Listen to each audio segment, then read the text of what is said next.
What's going on, ladies and gentlemen, boys and girls? Today we have a really special video for you guys. We're going to meet an individual by the name of Rich Stiles here in this sunny city of El Paso, Texas.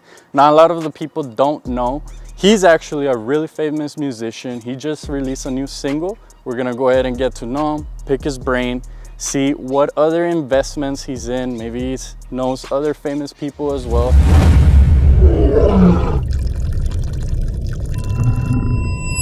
All right, as you could see, here he is.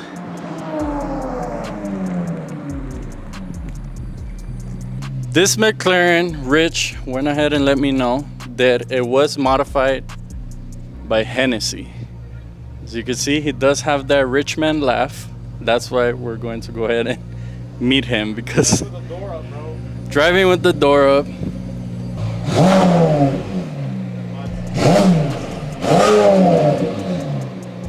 Now, you went ahead and mentioned to me that it's not a normal stock McLaren, correct? No, it's been modified.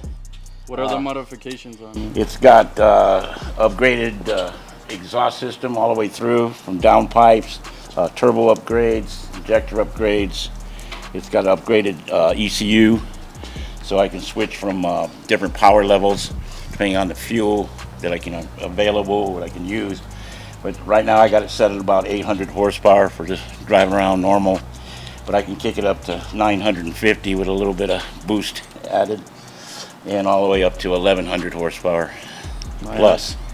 Even on the freeway when I'm going by, you see people taking pictures. And I'm one of those people, because you guys know that I'm not shy. So whenever I see a person with a nice car, I always have to stop them and ask them, what do you do? Which is exactly how me and my man here, Rich, met.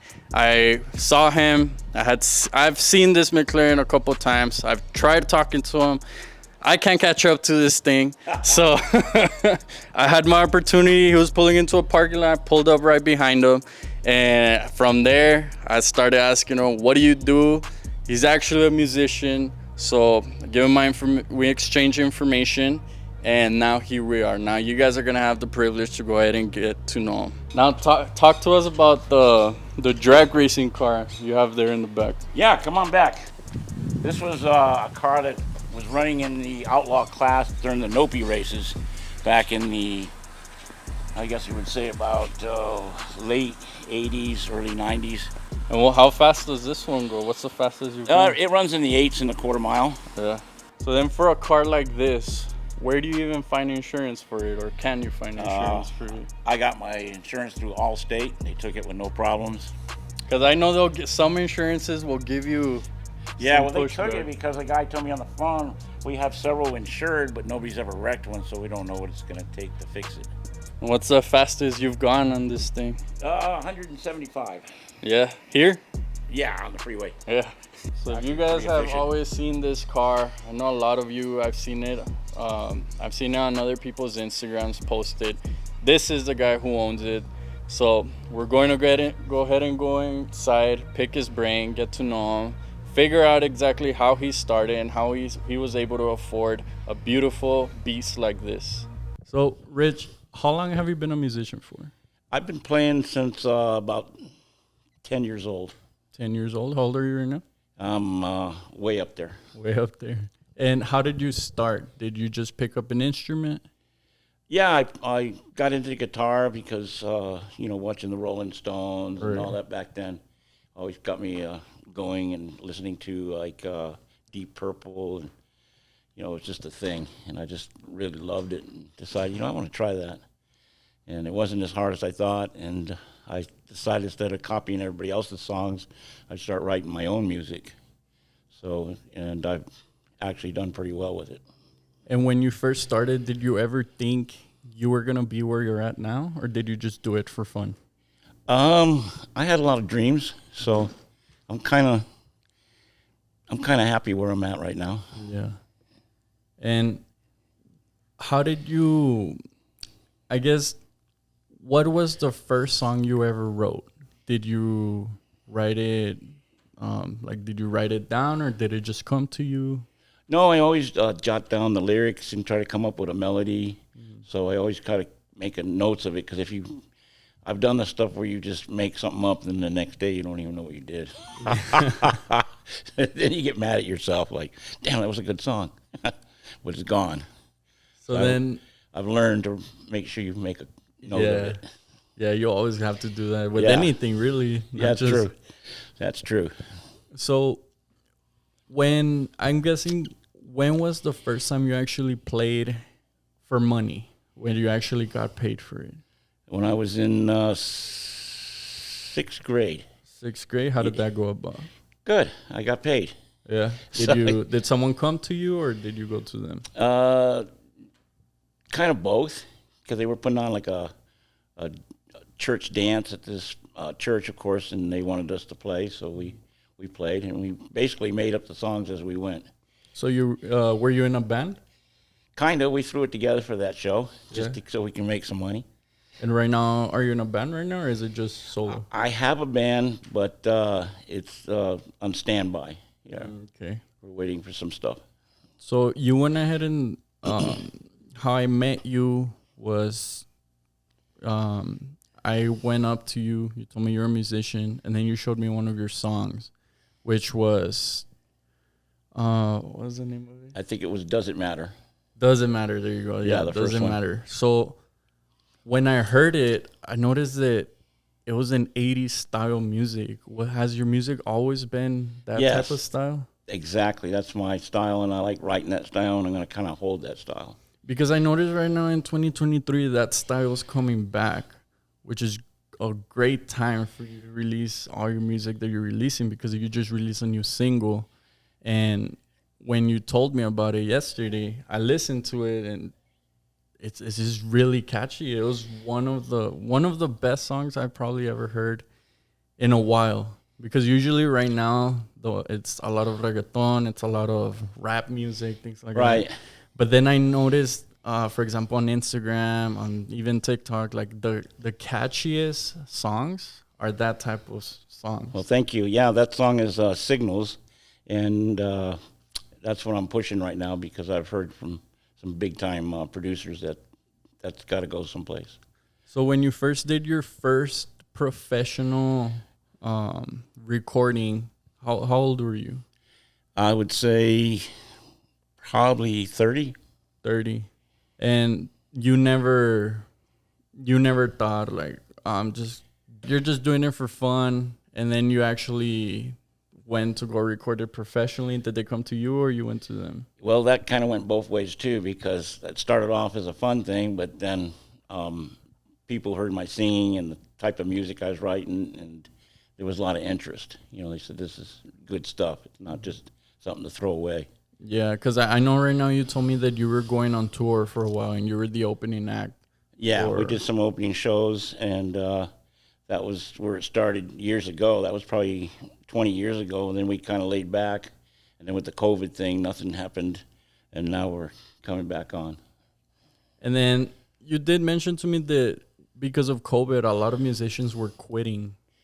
Yeah, there was a lot of guys that were opening acts for bigger bands that got out of the business because they couldn't tour for several years because of COVID. So, you know, they had to make a living. So a lot of them just quit and got other jobs, or got married, or whatever. Moved on.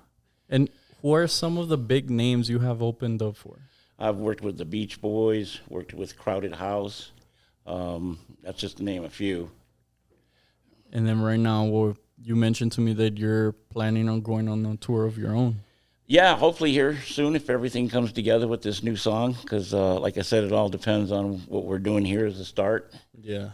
Getting this out so people get interested in it. And I think it's, like you said, it's definitely a good song. Yeah, it really is. So I'll go ahead and link it in the description down below so you guys could listen to it. It's on Apple Music, Spotify, anywhere else? It's on 150 plus platforms worldwide, so you can find it on just anywhere, even TikTok, Amazon, YouTube. It's definitely there. Just look under Rich Stiles, and that's R-I-C-H, then S-T-I-L-E-S. And when you were starting out, before you started making serious money with music, what are some of the jobs you were doing before you actually started making good money with music? I've been in the printing business for years, doing stuff for the twin plants. I've been in the weight business with the weight loss programs. So I've done, several different things in my life, but the printing would probably be my main job I did for a long time. And on the side, I do my music. And then when did it came about where you started making your music income your main income? Probably not too long ago, right after the COVID thing. That's when it. When it started to take off? That's when I started getting recognized again. So hopefully this will fly this time. Yeah. And then that's when you decided to buy the 720S that you have? Yeah, if you're going to be a rock star, you got to look like a rock star. Yeah, definitely. You got to start with the look. And when you bought the McLaren, did they ask you, like, what do you do? Like, how does that go about? Like, bank statements, all of that? Like, you just tell them? Nah, I just tell them I got money. and I'll write a check. And they were like, the car's yours. Oh, there you go. For those of you asking. Now, what advice would you give to someone who's trying to become a musician and fulfill the shoes that they're trying to be where you're at? Well, write songs, write your own songs. It's good to learn some copy stuff, but use that maybe as a foundation, and then try to develop your own style. Write from your heart, and just don't stop writing. Just keep writing, experimenting. Be consistent. Yeah, write something if it's once a week, once a month, but try to record them, even if it's on your phone or whatever. Try to make a note of all of them so you got stuff to fall back on to see if you want to take it farther. And of course, networking's a big thing. I'm pretty sure in the music business is even a bigger thing, because even if you're pushing out songs, right, from what I've heard, you have 1 in a million chances of it being a hit. That's right. But if you network with the right people, they could help you actually push it into where you want it to be. Right. But now if you want to be anything, you got to use all those networks. You got to be good at them. You got to learn those platforms. You got to be able to navigate them. And you got to know how to place your music on all of them. Yeah, definitely. I'm still working on that. But I'm on a lot. Yeah, because even right now, I don't even know how to work some platforms. That's why I just hire people to do it. For example, Roman right here. Hi, Roman. So, I guess what would you say would be kind of like a setback from music that you've experienced, or have you ever keeping a band together? Because it's usually if you get a band and you get a good sound like I did, you want to retain those players, because if you change players, you can change the whole sound. Mm-hmm. Even though they're playing the same song, it doesn't have the same feel. So I'd say stick with your players and don't listen to some guy that this guy down the street plays better than that guy and that guy. Stick with the sound. If they're interested in you, stick with what you got. And don't be switching all over the place. Yeah. And what are some of the cool places you've traveled to? Oh, I've been to Nashville. I've been to L.A. with music. I've been Dallas, probably almost everywhere that music has taken you there. Yeah. Now let's go ahead and get to know you more on your personal life. Right now, what is what's your motivation right now? My motivation would be just a dream I have of doing this and fulfilling it. And people around me, friends, close friends, family, they're all pushing me on it. They want me to do it. And I want to do it just so I can say I've done it. Mm. And I love it. I love music, always have.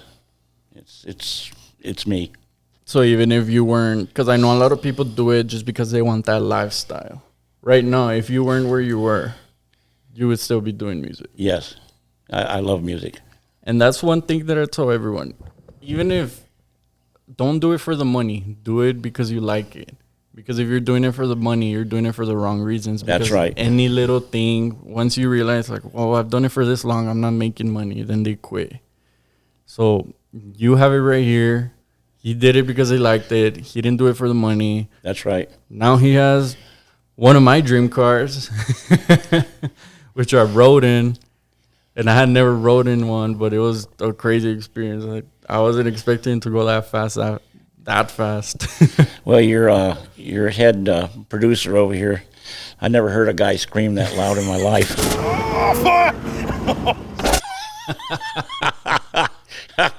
I said, God, you could probably do harmonies with me. There you go. You found a side gig. Yeah. So that was quite an experience for me to hear that voice come out of you. And we were only in third gear. Fast, bro. Yeah. But I enjoyed that as much as you enjoyed the ride. And and we didn't tell them about the people all down the road there clapping when we went by. oh yeah, There was a big party. They're all giving us a hand as we go by. I got a video too. Yeah, that was funny. Now, right now, how does the tour work? I know you told me that there's a lot of promotion to it, but do you have some cities that you would like to go to? Well, that'll come along as we get going where we're starting. See, we're just starting with this podcast here. I've got a lot more podcasts to do, and as things get closer and the song gets developed more and over the different platforms, and hopefully people start picking up and requesting it, then that comes to be. They'll come to you and say, hey, you need to get out there and let's do this. So you have to wait for the people to come. Yeah, to the you? right moment. It could be sooner than you think, or maybe never. You never know. Yeah, because you did mention to me that you were, they're the ones who actually hit you up. Oh yeah, that they've already talked to me about when you're getting out to play, at least perform locally, whatever. You need to do some shows and stuff. So. And then the main producer flew in from LA yesterday. Yeah, I met with him and good conversation. Plus, he gave me a lot of motivation, so I'm excited. Yeah, definitely, because this sound you have a really unique sound. I'll tell you that right now. Thank you, and I appreciate it, and I hope everybody out there enjoys it too. We'll probably put a little clip on here of some of the music.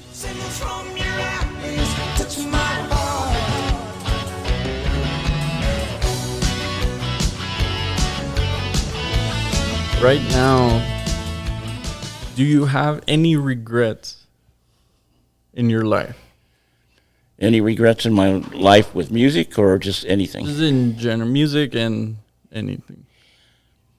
I just wish I would have put more effort into everything. Into music? Everything I do. Just everything. Yeah. What makes you say that? Like, what do you mean? Just having too much fun sometimes instead of putting my heart where it needs to be. Yeah. But if you don't have the fun, then you don't want to do the other. So Yeah. it's kind of a push and pull. Yeah, because right now I guess I would be like in a similar situation as well. But it's mostly having to do with networking again because That's right. These guys have made it, so they're having fun, and I want to network with them, so I have fun. But then when I'm having fun, I can't even enjoy myself because I'm like, I don't even feel like I should be having fun because I haven't made it, but they have. But at the same time, like, you just gotta enjoy the moment sometimes. Right, but that, like you said, that networking is the key to all of this, especially in the music business. Yeah. You got to network to all these platforms. But I say for my release of freedom, just getting in that McLaren in the morning, put the windows down, and just drive, I feel like $1 million. Now, speaking of $1 million, how old were you when you first hit your first million? I would say 40. 40. And what was the first thing you did? Cry. Right? Did you wake up and you just saw $1 million there? No, the first thing I thought is not to lose it. Did you invest it? Yes, I have been investing, and I'm pretty good at it. That's one thing I do well. What did you invest in? In stocks. I'm in stocks, some crypto stuff, mostly in the stock market, and everything I've just about touched turned to gold. So And I've been very fortunate. You mentioned to me that you've been doing stocks for quite some time. When was the first time you actually invested into a stock? Oh, my gosh. That would be back probably 1980. Do you remember what stock that was? Not for sure. I think I was doing more. I was investing with a a company that was handling everything. So they did the actual investing. I just gave them the money, and they invested for me. But So they're like a hedge fund. yeah, and they were making me the money. But then once I started getting into it more, I decided I'd like to handle it all myself. So that's what I do now. I'd rather just handle my own money instead of paying a percentage to somebody else. And do you just invest in, or do you trade? I trade on a daily basis. Yeah. Do you trade options or just stocks? No, just stocks. I used to trade options, and Yeah, how'd that go? it was really tricky at first because there's so many ways to make money. I mean, you got because I didn't know how people make money when it goes down, Down so and what the up, hell is right? that? Pushes then, and pulls and so then I started learning. Yeah, you just short it. And what do you mean short it? And then it's options. So I started looking into options, and I started actually investing into courses. There you go. TD Ameritrade actually has. If you have an account with TD Ameritrade, they actually have a course on options. So I took options and I started getting good at it. Then I invested into a mentor, in California. Shout out to the Daily Traders. And I just started getting better at it. But the thing that I've learned from trading is it's 90% emotions and 10% skill. yeah, well, you want to stay away from the emotions. Yeah. It's best sometimes to buy something and just not look at it. Exactly. Because if you look at it, you'll cry. Right now, I'm just investing a lot. I do have a lot of friends who are trading crypto and the forex market as well. They're really good at it. One of my friends just bought an SS cash, 23 SS cash. Wow. And he There got you go. really good at. But it's just like you said, it's that consistency. That it's not just with music; it's with anything. And I would say if anybody's out there listening to this, you need to start investing as soon as possible. Even if you have $5 a week, invest it. Get on like a Robinhood platform, and it's amazing. It doesn't take long before you start going, wow, my money's doubled. Yeah, because right now I feel like right now it's the easiest way to invest. That's right. Before then, when you first bought your first stock, how did that go? Because I know back then you had to call the company and tell them what you wanted. Exactly. But thanks to all the new technology and smartphones and all that, we've got all these new platforms. You can do it all yourself. And there's so many videos on TV, like on YouTube. You can watch how people invest, use those platforms. So you can basically look up anything these days. Yeah, so it's just amazing. I wish this was around 25 years ago. You would have been a billionaire by now. Most likely. But thank God I'm here now. Now, right now, do you have anything other than your tour? Do you have anything else planned for the future? Yeah, to keep pushing like I am, to keep investing and encourage other people to invest. I've gotten a lot of young friends and family members to invest, and they're doing well. My son, he's 15. He's already managed to raise over $10,000 in his investments, actually closer to 20. Yeah. And he's only 15, and he's already on, he's got his own eBay store going, his own YouTube channel going. Oh, and perfect. Yeah, like I said, he's only 15. Yeah, I always tell people the same thing because what I've noticed too, and it happens with music a lot. Like, I know a lot of friends who are DJs, producers, or they just, they want to start just playing or putting their music out there. But then they always tell me like, nah, it's because I don't feel like right now it's a good thing. So I just tell them, dude, just do it. Just start. Yeah, you just got to do it. That's right. And don't let anybody discourage you. Just keep doing it. When you first started your music journey, I know you told me you were 10. You picked up the guitar. Is the guitar, you always stuck with the guitar? Yes, I've always stuck with the guitar. I love the instrument, and that's my forte right there. And right now, what's a good day for you? Every day. Every day. That's a great answer.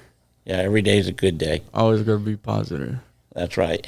Yeah, no negativity here. And you gotta have faith. Faith. You gotta have faith. So right now, you have a son. Do you have any more kids? No, that's the only one I know of. Yeah. Did you know of? There could be others come out, but we'll find out later. We'll see. Yeah. Hey, Dad. We'll see after the podcast. Yeah. Can I borrow the car? So you mentioned to me too that you've been in a few radio stations. When was the first time you went to had an interview in a radio station? That was years and years ago. I can't even remember the station right now, but it was one of the local stations I went on. In fact, I went on two that I remember, but it's been so long ago. Yeah, I mean, we're talking like 25 years ago, so I don't remember much about it, but I remember being in the control booth and talking live, and it was kind of fun, kind of like we are right now. All right, Rich. Well, it's been a pleasure. I want to thank you for your time. We definitely were able to pick your brain, learn a lot from you. And anything else you would like to tell my audience, you could tell it to that camera. Well, like I said, find something you love, focus on it, and stay with it, and it pays off. And don't forget to invest, so that way you can get yourself a McLaren. Exactly. This is living proof right here, guys. So before we finish everything off, one last thing. You say reggaeton? Rigatoni. I'm just messing with you, man. Thank you so much. We appreciate you. And enjoy the rest of your day. We're going to go have a beer.